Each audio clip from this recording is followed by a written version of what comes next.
pretty things, dirty, pretty things, dirty, pretty things. Yeah, so this is the second episode of the Dirty Pretty Things featuring Miss May, airing some thoughts on these podcasts about things related to dating, or at least how we relate or interrelate with each other.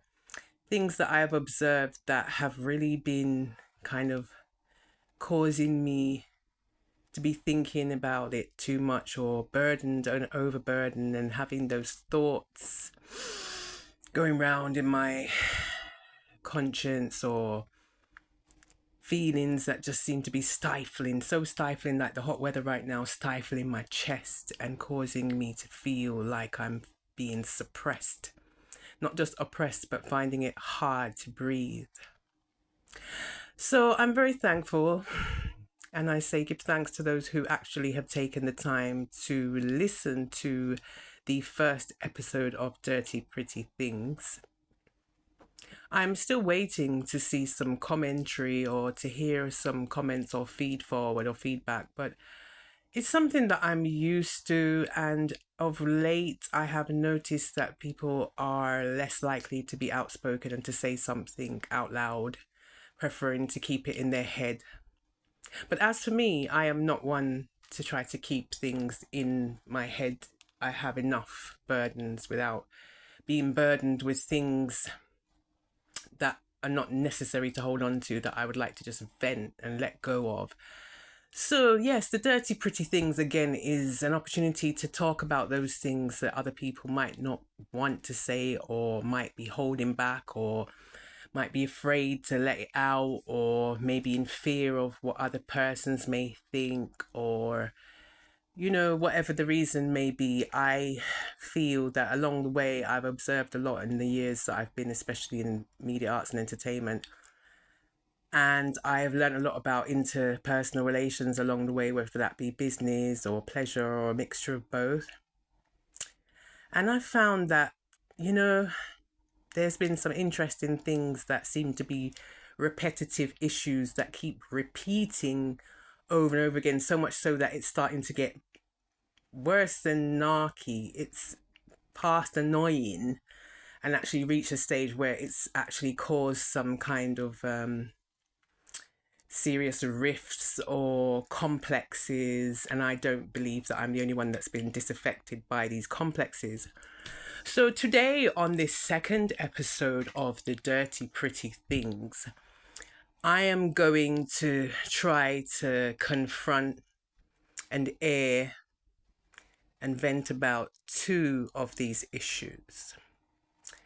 So let me see. Where should I start?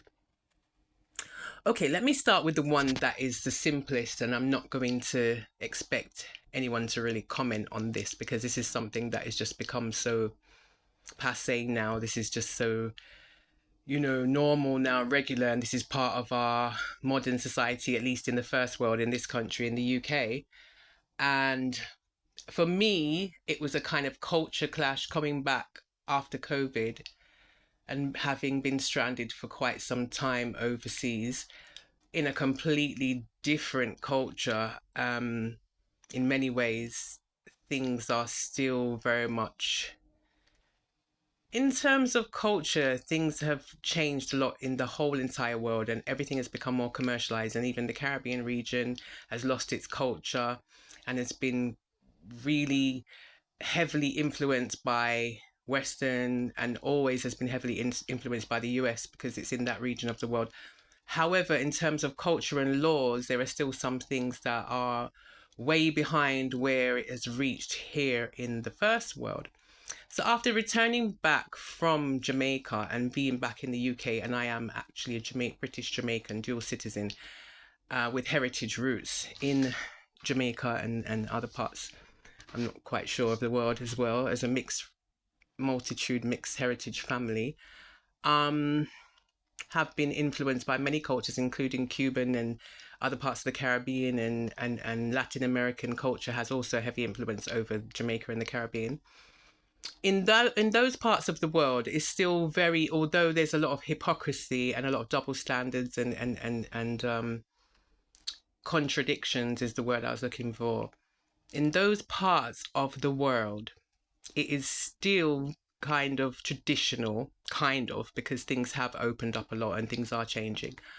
And, they still have churches in almost every corner and definitely in every town centre. And the Bible and the Word of God is still somehow integrated into society, even if it's not being properly or commonly practiced now.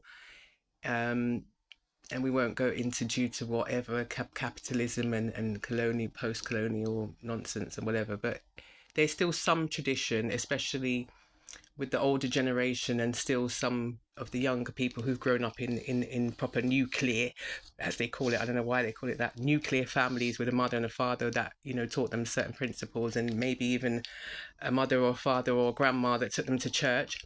So you do still have some traditional values. And so the idea of same-sex marriage is still something that is going through discussions out there, and it hasn't become legal, just like there are some other things that are legal in this country that are not legal in those regions. So when I came back and returned from living for quite the longest time ever out of the country in the Caribbean, and I came back here, and I am now trying to reassimilate, and a lot of changes have been made since post-COVID. It's a lot of things have changed. A lot of certain procedures and protocols were changed under the guise of COVID and have still remained until now. But one of the major areas of concern, and what I want to air my grievance about today, and I think this is a very important subject, so I'm hoping if anybody listens that they actually do take the time to listen to the details of what I'm actually saying, and don't jump to conclusions about what you think or what you perceive that I might be saying. Because if you want to think about or talk about what you want to say, I'm quite happy to hear you, and I'm quite happy to listen to other people's material and podcasts or whatever. But this is Miss May, and this is Dirty Pretty Things. This is not your podcast. Okay? So that being said, I've always been someone who's quite succinct, and some people may not like the way how I'm very direct, but I'm a very direct person. I don't have a problem with being honest and truthful like many people. Although I may be also very diplomatic and know when to bite my tongue. There always has to be a balance in life. However, it is, I think, Pride Month at the moment, and people are very proudly celebrating their freedom and liberty to choose to have whatever sexual preference or gender preference, or choose neither, prefer not to say. And that's all, people are entitled to choose for themselves. But where I'm feeling kind of a little, it's been a bit disconcerting since I've come back, is that I have noticed now on job applications, trying to get back into regular life after COVID completely railroading, completely flattening the industry where I would regularly work, and many industries have suffered and are still rebuilding even now. Coming back and looking at, job applications and recruitment again in the UK context, which is completely different from the US.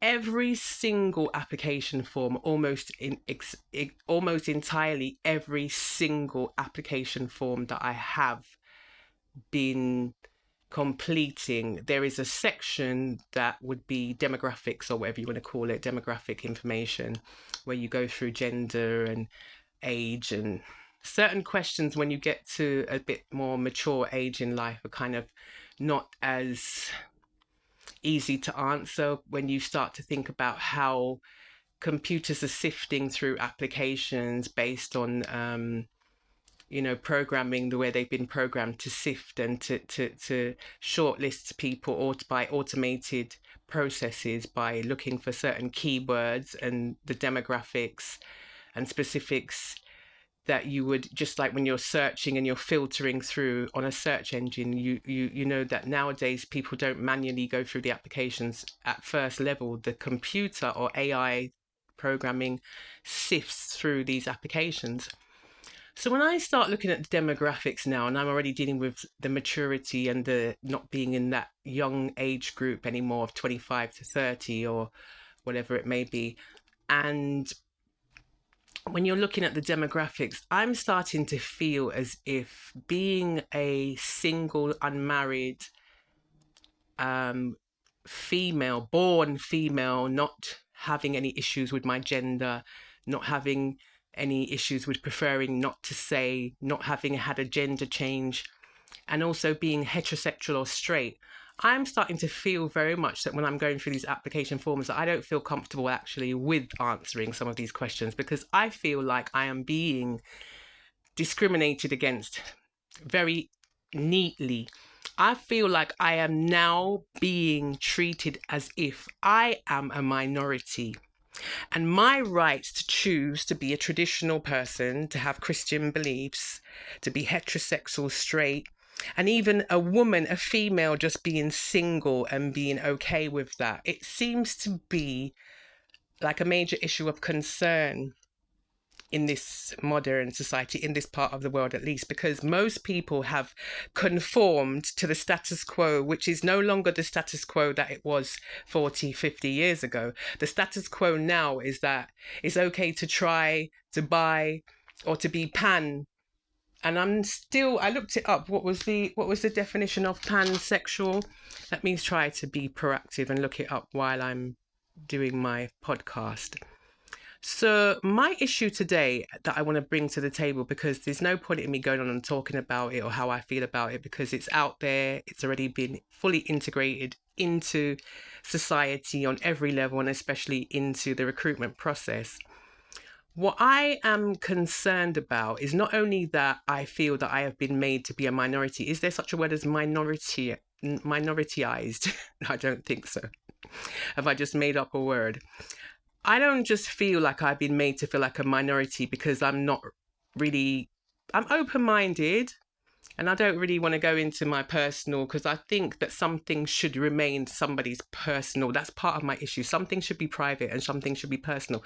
Why do we have to put it all out there? Some people are not happy with having everything exposed for people to circumspect. I do believe people are entitled to have privacy. If they want to be with their husband or their partner in a heterosexual relationship and they want to experiment for one night or day or a weekend or a week or however long, if they would experiment for a whole year, that should be somebody's personal rights and freedom to choose. They shouldn't have to be defined or be definitive at all times and be stuck in this label, because what I'm starting to wonder is that if a lot of those people who used to be different or wanting to be different, who've now become so mainstream, if they're not also tired with the label or being labeled as either gay or straight or bi. I mean, this is your sexual life. This is supposed to be your personal life. This is supposed to be something that is personal. It's not something that's supposed to be out there like a flag, like, you know, your nationality. And this is what brings me to the point that I want to make today on this second episode of Dirty Pretty Things.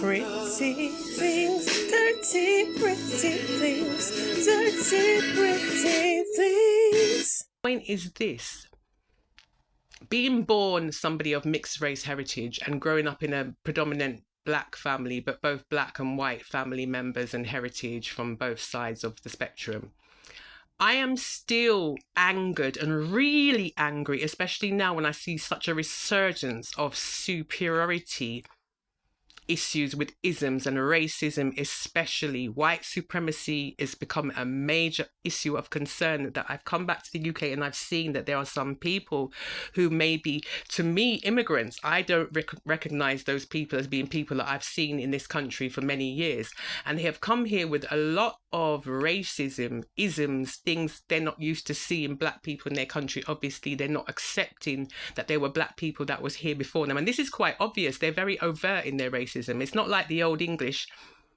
that might, you know, slip out a few N-words or, you know, a few other words that we prefer not to hear unless it's in a rap song. You know, it has become so obvious that these people are not tolerant of people from other races, and they've come to this country and brought with them their racial hatred issues. You're walking down the street and they act as if, you know, they literally look at you like if looks could kill. And they don't want to have any respect, obviously, when using public services and on the buses and in the street and driving and using stores and stuff. If you're going to come into other people's business place, come into other people's country with your mentality, your culture, I don't really have such a great affection for the Romans, but when in Rome, it doesn't say when in Rome do as the Greeks, does it? So, appropriate behaviors to me is something that helps ones to be better developed, and culturally more refined in life. I'm not sure if I'm putting it correctly, but expressing myself on this podcast is important to me to vent this because it is an area of major concern. So my final point is this, and I would really love it if people would be brave enough, but it might not come straight away. I'm willing to be patient and to wait. This podcast is not going away. Perhaps later on down the line, when people feel more safer in a safer space or feel more in a peaceful place to be able to express themselves and to be able to comment or feedback or feed forward some of their own experiences or thoughts, to add some extra spice to this, subject or matter or this debate, if it ever becomes a debate. But what I'm really concerned about and upset about is that when we are born with a particular skin color under a certain cultural heritage, background, race, there's so many different ways of defining people with labels, and some of them I'm not too comfortable with, and I know there's other people not too comfortable with it, and there's a whole entire debate that could go into the whole argument of black and white, and is anyone really black and white? And I have a blog that is specifically kind of focused on talking about brown issues called bio.org, Browning's International Org. And there's a blog for that. That's one of my more younger developing blogs, but there are quite a few posts on there talking about my experiences as a brown person, as a mixed race person. And there are many different races that have been mixed to create all types of shades of brown and in this world. And I'm not focusing on that right now, but I'm someone who's very much aware of the race issues and the issues of being mixed race and how people perceive you based on outside, superficial imagery and how how we look, because people can dress up and put on makeup and look in men can look like women, even if they're not, choosing to change their gender, just for fun. You have drag artists and makeup artists that experiment and do all kinds of things to create all kinds of looks. We have a lot of different things that go on in the entertainment industry that doesn't necessarily change a person's true identity. They're just putting on certain outfit or wardrobe to play a role. So even in Jamaica, we have that. So getting back to my point is this: people are born with the skin color that they have: black skin, brown, all different shades of pale, beige, going right to the pinkish, whitest, lightest, freckled skinned, right? We have all different, so many. I don't think we could count the amount of skin tones that people have. But one thing we know is you're born with a certain hair. Sometimes people's hair color changes. Throughout their life, it can get darker usually. People are born with that racial imprint on them. They're born from their parents. Maybe they take after one more than the other. Maybe they're darker or they're lighter than their siblings. But people are born with a race. Before they even realize that they have sexual organs, they have a skin color. Before they even can grow and develop feelings, puberty, become adolescents and reach adulthood and make certain choices. And sometimes people know when they're much younger. And that's a whole nother discussion about when do people develop their sexual identity. However, before people develop their sexual identity, they have a racial identity that they were born with.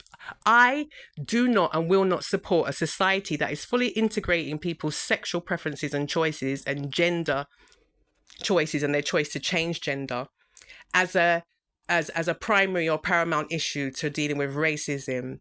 When is it going to be that people will finally stand up for our rights and people will finally see that, according to my opinion, Miss May, racism is a mental condition? We cannot and will not ever be intelligent or as profound and as progressive and evolved as we could be when we are continuing to judge people based on outside appearances, based on the texture of their skin, the color of their skin. Yes, culture does have some effect, and sometimes a very huge effect, on people's identity because it is your cultural background. But we cannot judge a book by its cover, because there are people who are completely different from the rest of the people that would be in their racial grouping, who grew up around different people. There are many examples of and I don't want to go into that white black argument, but I remember going to school with a guy who was very white, and he lived in an area with a lot of black people, and he definitely ate different food, listened to different music, and danced differently, and had more rhythm than most of his who you would compare him with in his home culture. And people are affected, and I know there are many black children that grow up and go to schools with predominantly white people, and they speak differently, and they have a different socialization from black people that grew up in a ghetto, or grew up in, not necessarily in a ghetto, but in an area that is predominantly more black Afro-Caribbean people, or, for example, people who didn't grow up in a first world country but grew up in the Caribbean or in Africa, or grew up in Asia within their home surroundings with their home culture, will definitely have different cultural ideas and different norms than the people who grew up in the first world, mixing with all different colours and all different cultures of people. I still feel like there's a lot of heaviness on my chest and a lot of tension inside of me because of this issue, because I don't know if I will ever live to see the end of racism. And to me, that is something really sad, worth crying over. The fact that I can remember from the 70s and the 80s until now, how much hate crimes have been committed and how much hate crimes have occurred. We don't have to mention a particular person's name or this person's name, because we already know, we've heard their name so many times in the news. We've seen the stories on the news from what happened in the States when overzealous officers decided to be judge, jury and executioner over another black man or black woman's life. We've seen the Black Lives Matter campaign. But when will we see real change? And I really would like to ask those members of the LGBTQ plus, if I'm getting it correctly, I don't know if the definition has changed again since lately, if they could support us now that they've been empowered and recognized, if they could support us, children of the rainbow, the rainbow that came from God, of all different colours and cultural backgrounds, to be given the respect that we deserve and to be acknowledged as people, not based on what we look like outside, but the fact that racism has been seconded and put on the backbench in favour of people being given their rights to choose, to have the liberty to choose not only what sexual preference or whether they want to not choose. I believe that people, some things I'm not going to agree with. People have a right to choose whatever they want. I'm not going to comment on my thoughts about changing gender, because that's different from changing sexual preference. But what I do know is, before you reach a stage where you're even aware of you having sexual preferences or feeling that you're actually a man stuck in a female's body or whatever, or vice versa, we are born with a skin color. It's too long now that people have been discriminated because of their size of their nose, or whether it's straight or it's flat, and their skin color. For centuries, this racism, and I'm trying to keep my language clean, bleep, bleep, bleep, bleep, racism, bleep, bleep, nonsense has been going on. Time now, full time now for it to stop. Because there is no way that I could ever support a society fully 100 that is saying that sexual preference is a more important issue as in terms of dealing with prejudices than dealing with re-educating people about how they look at race and racism. How is it that so much, because it seems that there seems to be so much spending power in that community, in the LGBTQ plus community, there is so much spending power that they have been able to have this prominent position given to them in society, where their issues are so favoured and so much integrated even by people that don't belong to their community? Have they never thought about the fact that they've now been empowered so much that they also need to look back behind them and look at those people who are still minorities, who also need to be given their just deserts. You know, we need our fair dues, fair income, mate.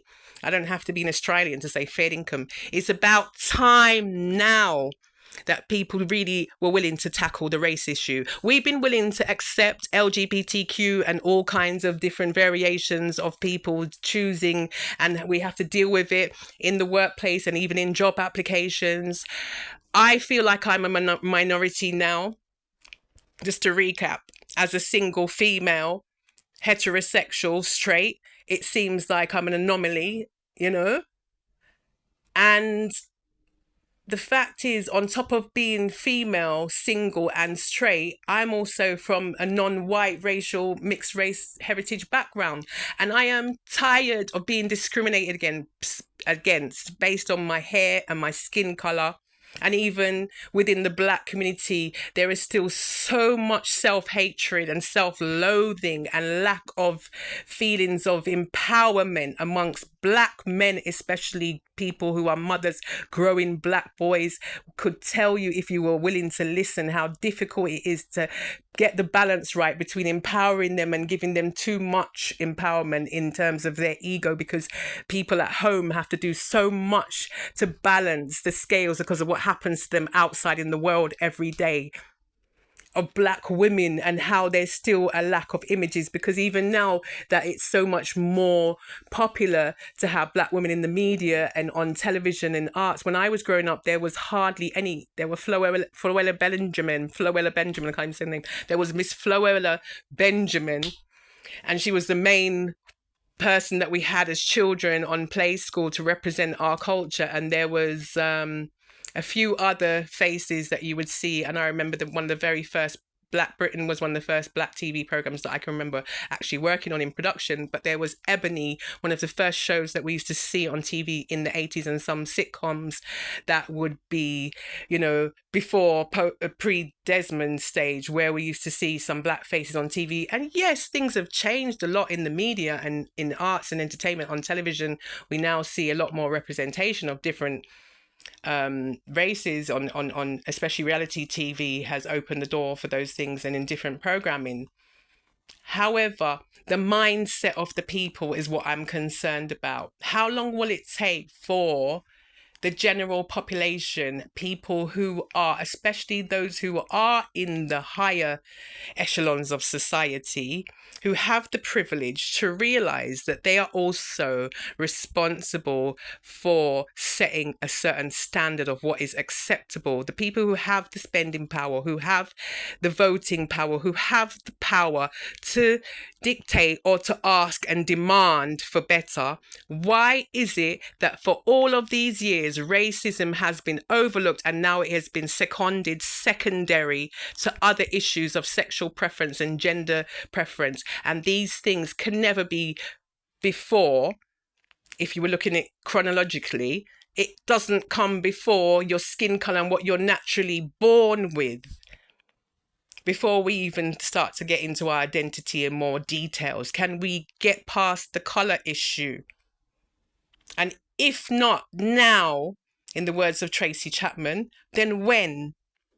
This is Miss May on the Dirty Pretty Things, saying some things that some people are still biting their lip and thinking about. I thank you for anyone who takes the time to listen to this podcast. It's a little bit longer than I had intended, but this is really needed to be aired. This subject, I had intended to talk about something else. I'll have to say that for the next program. We'll round up the second episode of the Dirty Pretty Things podcast. I really look forward to being in a position to get into some reasonings and some discussions, maybe even debates, and to get some feedback and comments from some of you all who are really interested in moving forward with these type of subject matters. Dirty, pretty things, dirty, pretty things, dirty, pretty